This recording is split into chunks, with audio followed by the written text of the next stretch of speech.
तो hello my dear students, mental motivation channel को आपण मानकु पुणी थरे स्वागत। या पूर्व मु ऑलरेडी तुम मानक पई बहुत गुड़ाक वीडियो कर सारे पिला माने। बोटानी रो टेस्ट 10टा पर्यंत करैछि। बोटानी रो टेस्ट 10टा करैछि जाकि शॉर्ट क्वेश्चन ऊपर सब अछि। जूलॉजी रे भी पिला माने सेही भलिया जूलॉजी रे भी टेस्ट 10टा करैछि। सब गुड़ाक 10 मार्क के शॉर्ट क्वेश्चन करैछि। 10 टा सेट लेखा कराइछि हैला कि 100टा लेखा क्वेश्चन कराइछि। तो जदि तुम माने वीडियोटा देखि ना हो देखिदेव परीक्षा पूर्व तुम मानक बहुत काम रे आसीबो।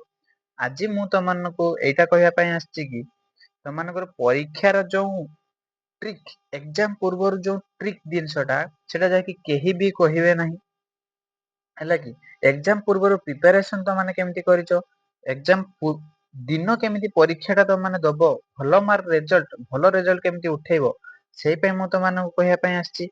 आउ तार टाइम केमिति मैनेज करियो सेटा बहुत इंपोर्टेंट कथा छुआ। टाइम मैनेजमेंट कौन सी जो पारंती नाही जे कोन क्वेश्चन को केते मार्क केते टाइम देबा दरकार बुझियला। तो सेटा बहुत ही इंपोर्टेंट। तो सेटा हमें देखिया कोन केमती करिवा। तो बोटानी जूलॉजी रे टाइम हुए नाही काहे कि ना बहुत गुडा को लेखिया पाई थाए। बोटानी काहे कि जूलॉजी काहे कि ए दिटा रे बहुत लेखिया पाई थाए जाकि पिला मानन को टाइम हुए नी। एक्सटर्नल माने इनविजिलेटर जे पढी थांती से आसी खाता नहीं जे पिला से शॉर्ट क्वेश्चन करथुए बुझियला कि। तो तेणु तुम मानक फास्ट कह दउची टाइम केमिति मैनेज करियो देखो। फास्ट कथा छुआ जेतेले तुम माने क्वेश्चन पाइगला मात्रे सही साइट रे क्वेश्चन साइट रो option A B C D आगे तो एमसीक्यू थियो तुम माने जानचो एमसीक्यू थिबो। एमसीक्यू जो थिबो तमाने साइट खाली एमती डॉट जो आंसर टा आसी साइट रे डॉट मार दियो काहे कि ना से माने दियंती टिक चिन्ह एमती मारिया पई दियंती नाही। क्वेश्चन छोड़े ने मजिरो हैरान कर देबे। तेनु एते हमरो ये न करी हाइलाइटेड न करी जे ऑप्शन टा आसी तमे सेठी खाली एमती डॉट उटे मार दिथिबो बुझियला। ता पूर्वरु आउट टिके तुम मानको मु कहि दिए जे जो क्वेश्चन मारिया पर तमे डॉट मारचो किछि किछि भलो छुआ थांती तांकर हैंडराइटिंग बहुत खराब थाए। एटा एक्चुअली रियल कथा हैला कि काहे कि हैंडराइटिंग ता तांकर जदी हैंडराइटिंग खराब रहुची जे खाता देखिवो हैला कि जे खाता देखिया पई आसीओ मते कुओ मास्टर टा जानिबो केमिति टीचर जने जानिबो केमिति ए पिलाटा भलो पिला। हैंडराइटिंग खराब फास्ट लेखि देछि लास्ट को देखला सब शॉर्ट क्वेश्चन ठीक करछि सेते को से कोन करथियो एक नंबर धरा जे तमे 2 नंबर आगे फास्ट शॉर्ट नोट को स्टार्ट कर देछो। शॉर्ट नोट स्टार्ट कर देलो लिखि देलो जहां भी लिखिया कथा लिखि देलो से फास्ट जो शॉर्ट नोट देखि देला ए छुआ एमिति कोन लिखि दिछि से जोठी तुमको 2 देबो कथा से कोन करियो ना फास्ट तो से सेठी हाफ मार्क काटि देगी डेढ़ दे देगी पळेयो बुझो कथाटा भलो से। 2 नंबर धरो शॉर्ट नोट स्टार्ट कलो 3 नंबर आगे से उठ स्टार्ट करछो त माने ना 2 नंबर 3 नंबर किंतु तुम माने कोन करछो लास्ट को शॉर्ट क्वेश्चन टा रखि दिछो से शॉर्ट क्वेश्चन टा लास्ट को करियो बोलिया।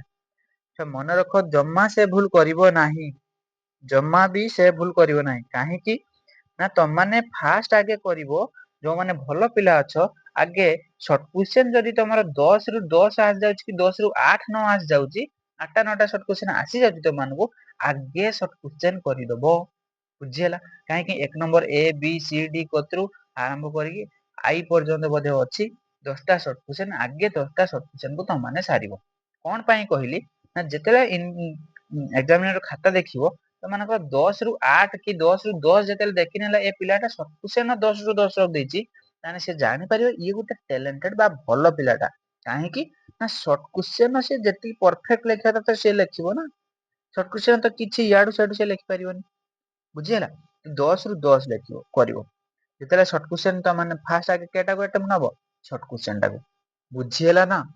अच्छा शॉर्ट क्वेश्चन जो अटेम्प्ट नेलो आउ गोटे कथा कहूची किछि पिला माने कोन करथांती एटा बहुत ट्रिक हैला कि एटा जानिबा कथा तो मानकर हैला कि देखो बहुत पिला कोन करथांती कोन करंती ना से माने ए जो क्वेश्चन पाई साला परे शॉर्ट क्वेश्चन को बहुत भलरे जते जेहेतु शॉर्ट क्वेश्चन गुडा को सब आसी से माने कोन करिवे एक नंबर धरा जाऊ शॉर्ट क्वेश्चन टा जहां भी पढ़थाऊ लास्ट को डैश छाड़ देथियो से पूरा आगे क्वेश्चन टा को लिखिवे लास्ट रो डैश जागर प्रॉपर आंसर टा बसी लिखिवे जे एटा हला सेमिति भूले भी करिवा दरकार नहीं पिला काहे कि ना तमनकर पाखरे टाइम परा बहुत कम अछि तमे सांगे सांग कोन करलो ना खातार बॉर्डर ଆଗେ ଫାଷ୍ଟ ଖାତା ପାଇ ସାରିଲା ପରେ ତାର ବର୍ଡର ତା ମାନେ ଦି ସାଇଡ ରୁ ଏମିତି ଇଏ କରିଦେଲ। କରିଦେଇ ସାରିଲା ପରେ 1 ନମ୍ବର ଏ ର ସର୍ଟ କ୍ୱେଶ୍ଚନ ଯେଟା ସର୍ଟ କ୍ୱେଶ୍ଚନ ପୁରା ପ୍ରପର ଆନ୍ସର ହଉଛି বা ଅପସନ 3i ଟା ତାର ହଉଛି ତ ତା ଅପସନ 3i ଟାକୁ ଲେଖିଦେଲ ତାର ଆନ୍ସର ଟା ବି ଲେଖିଦବ ପ୍ରପର ଆନ୍ସର ଟା ଯେଟା ହଉଛି ସେଇ ଆନ୍ସର ଟା ଲେଖିବ। ଧରାଯାଉ ପ୍ରୋଟୋଗାଇନି ଗୋଟେ ଆସିଲା ପ୍ରୋଟୋଗାଇନି ବା ପ୍ରୋଟେଣ୍ଟ୍ରି ଯାହା ବି ଆସୁ ପ୍ରୋଟୋଗାଇନି ଲେଖିଦବ ପ୍ରୋଟୋଗାଇନି। ଅପସନ ବି ର ତମର ତାପରେ ନେକ୍ସଟ କ୍ୱେଶ୍ଚନ କୁ ଗଲ ତାର 2i ର ଆନ୍ସର ହଉଛି 2i ବି ଲେଖିଦବ ତାପରେ ତା ଆନ୍ସର ଟା ବି ଲେଖିଦବ। ବୁଝି ହଉଛି ତ ଏଇ ଭଳିଆ କରିବା ଦ୍ଵାରା ସେ ଆଗେ ଦେଖିନେଲା ଡାଇରେକ୍ଟ ସର୍ଟ କ୍ୱେଶ୍ଚନ ଗୁଡାକ ଇଏ 10 ରୁ 10 ଅଛି ତା ମାନେ ଇଏ ଗୋଟେ ବହୁତ ଭଲ ପିଲାଟା। ଯେତେବେଳେ ତମ ମାନେ ସର୍ଟ ନୋଟ ତାପରେ ଯୋଉ ଷ୍ଟାର୍ଟ କରିଥିବ ସେ ସର୍ଟ ନୋଟ ରୁ ବି ଦେଖିନେଲା ଜାଣିନେଲା ହଁ ପିଲାଟା ଠିକ ଠାକ ଅଛି ତା ହ୍ୟାଣ୍ଡ ରାଇଟିଂ ଟା ଏମିତିଆ ତ ସିଏ ମାର୍କ ଠିକ ଠାକ ଭଲ ଦେଇକି ପଳେଇବ। ବୁଝି ହଉଛି ତାପରେ ମନେ ରଖ ମୁଁ ଟିକେ କହିଦିଏ ତାପରେ ଯୋଉ ତମମାନଙ୍କର କେଉଠୁ କେତେ ମାର୍କ ଆସେ ଗ୍ରୁପ ଏ ରୁ ତମମାନେ ଜାଣିଛ ଗ୍ରୁପ ଏ ର ଖାଲି ସର୍ଟ କ୍ୱେଶ୍ଚନ ଥାଏ। ସର୍ଟ କ୍ୱେଶ୍ଚନ ହଉଛି ତମର କେତେ 10 ମାର୍କ ଥାଏ। ଗ୍ରୁପ ବି ର ସେଇ ଭଳିଆ ସର୍ଟ ନୋଟ ହଉଛି 2 ମାର୍କିଆ 5ଟା ଥାଏ 10 ମାର୍କ ସେଠୁ ପାଇଲ।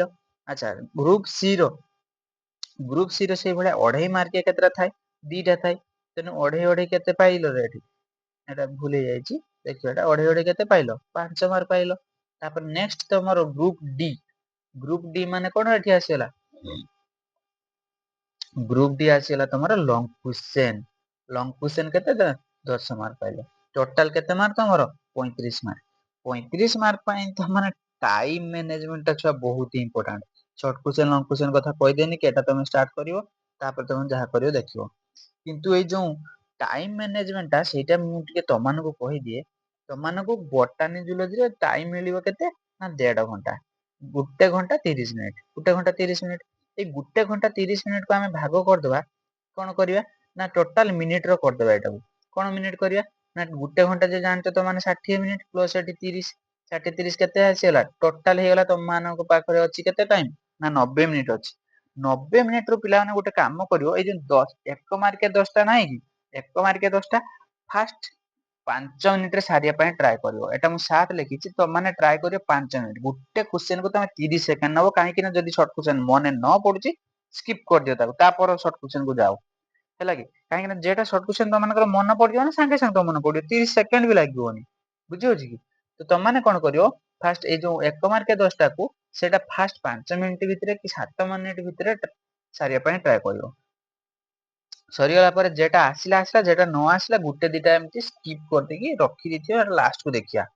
ଲଙ୍ଗ କ୍ୱେଶ୍ଚନ ଲେଖତେ ଲେଖତେ ବି ମନେ ପଡିଯାଏ କିନ୍ତୁ ସେଠି ଆଉ ଟାଇମ ବେଶୀ ଦବ ନାହିଁ ମନେ ରଖ ସେଠି ଆଉ ଟାଇମ ଦେଖତେ ବେଶୀ ଦବନି କାହିଁକି ନା ସର୍ଟ କ୍ୱେଶ୍ଚନ ଯେତେବେଳେ ତମେ ଫାଷ୍ଟ ଅଡ ହେଇଯିବ କଣ ମାନେ ଡିସାଇଡ କରିପାରିବନି ବୁଝିଲା କି ତେଣୁ ତମେ ଲଙ୍ଗ କ୍ୱେଶ୍ଚନ ବା ସର୍ଟ ନୋଟ କତିକି ପଳେଇବ ଦେଖିବ ଲେଖତେ ଲେଖତେ ଅଟୋମେଟିକାଲି ସର୍ଟ କ୍ୱେଶ୍ଚନ କତିକି ମନେ ପଳେଇବ ଯେତେବେଳେ ଏ ଦିଟା ଯୋଉ ମନେ ଭୁଲି ଯାଇଛ ସେଟା ହିଁ ମନେ ପଡିଯିବ ବୁଝିହେଲା।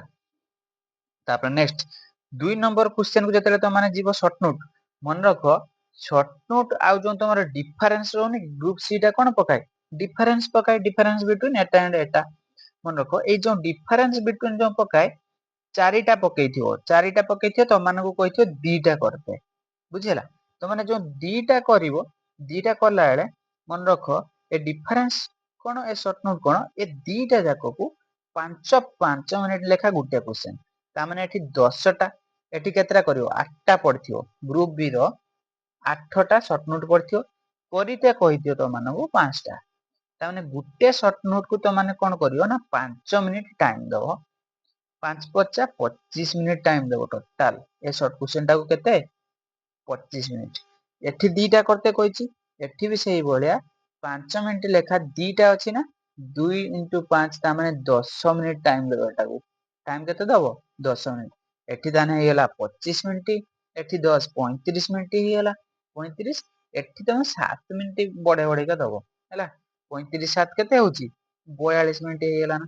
ତାପରେ ନେକ୍ସଟ ଲାଷ୍ଟ କୁ ଯିବା ଦେଖିବା ଗ୍ରୁପ ଡି ର କହୁ ଦେଇଛି ଟିକେ ଗ୍ରୁପ ଡି ର କଣ କରିବ 2ଟା ଲଙ୍ଗ କ୍ୱେଶ୍ଚନ ତ ମାନେ ଜାଣିଛ 2ଟା ଲଙ୍ଗ କ୍ୱେଶ୍ଚନ ମାନେ ଗୋଟେ ଲଙ୍ଗ କ୍ୱେଶ୍ଚନ କୁ 22 ମିନିଟ ଲେଖା ଟାଇମ ଦବ 22 ମିନିଟ ଉପରେ ଯିବ ନାହିଁ ଯଦି 22 ରୁ ଏଟା ତମର 25 ମିନିଟ ହେଇଯାଉଛି ନା ଛୁଆ ତାହେଲେ ଆର ଯୋଉ ଲଙ୍ଗ କ୍ୱେଶ୍ଚନ ତା ପରଟାକୁ ଲେଖିବ ତାକୁ ଟ୍ରାଏ କରିବ ଯେ ବହୁତ ଜଲଦି ସାରିବା ପାଇଁ ଯୋଉଠି ତମେ ସର୍ଟ ନୋଟ ହଉ ଯୋଉଠି ହଉ ଟାଇମ ଟାକୁ ଆଡଜଷ୍ଟ କରିବ ତମେ ଏତିକି ଟାଇମ ଭିତରେ ତମକୁ ସାରତେ ପଡିବ, ବୁଝିଲା କି?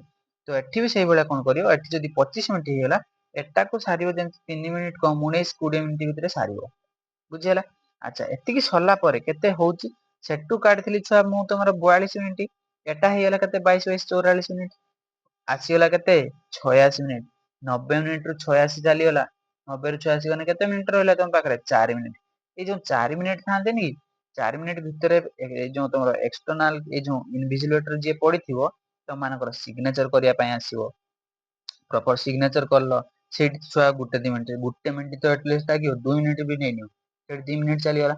ଆଉ ବାକି 2 ମିନିଟ୍ ତମମାନେ ଯୋଉ ଖାତାର ପରୀକ୍ଷାର ସବୁ ନମ୍ବର ଗୁଡାକ ଠିକ ଠାକ ଦେଇଛ କି ନାହିଁ ଲାଷ୍ଟ କୁ ଟ୍ରାଏ କରିବା ପାଇଁ, ଚେକ୍ କରିବା ପାଇଁ ତମମାନଙ୍କୁ 2 ମିନିଟ୍ ମୁଁ ରଖିଦେଇଛି। ତେଣୁ ଆରାମ ସେ ଜାଣିପାରିଲ ନା ନାହିଁ କୋଉଠୁ କେତେ କ୍ୱେଶ୍ଚନ କେମିତି ଟାଇମ ମ୍ୟାନେଜ କରି ଜାଣିପାରିଲ ନା ନାହିଁ। ଆଉ ଥରେ ସର୍ଟ ର କହିଦଉଛି, ସର୍ଟ କ୍ୱେଶ୍ଚନ କୁ 7 ମିନିଟ୍, ବୁଝିହେଲା?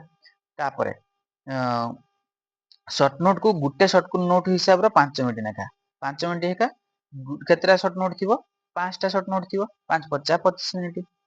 ଗ୍ରୁପ ବି ର ଚାଲିଗଲା। ଆଚ୍ଛା, ନେକ୍ସଟ କଣ ଥିଲା, ସର୍ଟ ମାନେ ତମର ଡିଫରେନ୍ସ ଥିଲା, ସେଟା ଦିଟା କ୍ୱେଶ୍ଚନ ଆସିବ, ଗୋଟିକ ସେଇ 5 ମିନିଟ୍ ଲେଖା କରିଦବ ହେଲା। ଡିଫରେନ୍ସ ତ ଏପଟେ ସେପଟେ ଏଟା ସେଟା ଲେଖିବ ଆଉ କଣ ଅଛି, ବୁଝିଲା? ତ ସେଟାକୁ 10 ମିନିଟ୍। ଆଚ୍ଛା, ଏଇଠି ହେଇଗଲା ତମର 42 ମିନିଟ୍, ଲଙ୍ଗ କ୍ୱେଶ୍ଚନ ହଉଛି ଦିଟା, 22 ଇଣ୍ଟୁ 2, ତାମାନେ ଦିଟା ହଉ 2 ଇଣ୍ଟୁ 22 କରିଦବା ଆଉ କଣ, 44 ମିନିଟ୍ ହେଇଗଲା। ଏଠି 42 ସେଠି 44 ହେଇଗଲା ତମର ଟାଇମ 86 ମିନିଟ୍, ବାସ୍ 90 ମିନିଟ୍ ରେ ସାରିବ, ବୁଝି ହଉଛି? ତ ଏଇଭଳିଆ ଟ୍ରିକ୍ ଯଦି ତମମାନେ ନ ଜାଣିଥିବ ପରୀକ୍ଷା ବେଳେ ଛୁଆ ହଡବଡ ହେଇଯିବ, କାହିଁକି ନା ବାୟୋଲୋଜି ଏକ୍ଜାମ ଦିନ ବଟାନି ବି ଅଛି, ଜୁଲୋଜି ବି ଅଛି, ଗୋଟିଏ ଦିନ ଦିଟା ଏକ୍ଜାମ, ବୁଝିହେଲା? ଟାଇମ ଟାକୁ ତମମାନଙ୍କୁ ଏବେଠୁ ପ୍ରାକ୍ଟିସ କରିବା ପାଇଁ ପଡିବ, ଆଉ ସେଟ ପ୍ରାକ୍ଟିସ ଏବେଠୁ କରିକି ରଖ, ବୁଝିଲା? ବାକି ତମମାନଙ୍କର ପାଇଁ ମୁଁ ତ ଭିଡିଓ ବନେଇଛି, ତମମାନେ ଜାଣିଥିବ ଭିଡିଓ ତମମାନଙ୍କ ପାଇଁ ବନା ହେଇଛି, ଜାଣିଥିବ ଯେ ମେଣ୍ଡେଲ ମୋଟିଭେସନ ଚ୍ୟାନେଲର 10ଟା ସର୍ଟ କ୍ୱେଶ୍ଚନ ମୁଁ ବଟାନୀରୁ ବି 10ଟା ସେଟ, ଜୁଲୋଜିରୁ ବି କରେଇଛି। ଯଦି ତମମାନେ ସର୍ଟ କ୍ୱେଶ୍ଚନ ପାଇବା ପାଇଁ ଚାହିଁବ ମୋ ଚ୍ୟାନେଲକୁ ପଳେଇବ, ହେଲା କି? ସେଇଠୁ ପାଇଯିବ ସର୍ଟ କ୍ୱେଶ୍ଚନ। ଏତିକି ତମମାନଙ୍କୁ କହିବାର ଥିଲା, ପରୀକ୍ଷା ପୂର୍ବରୁ କେମିତି ଟ୍ରିକ୍ ଟା ଜାଣିବ। ୟା ପରେ ପରେ ମୁଁ ତମମାନଙ୍କ ପାଇଁ ଆହୁରି ଇମ୍ପୋର୍ଟାଣ୍ଟ ଭିଡିଓ ଆଣିବି, ହେଲା କି? ଏଇଭଳିଆ ପ୍ରିପାରେସନ ନେଇକି ଯାଅ, ହେଲା? ରହିଲି, ଜୟ ଜଗନ୍ନାଥ, ଜୟ ଭୋଲେନାଥ।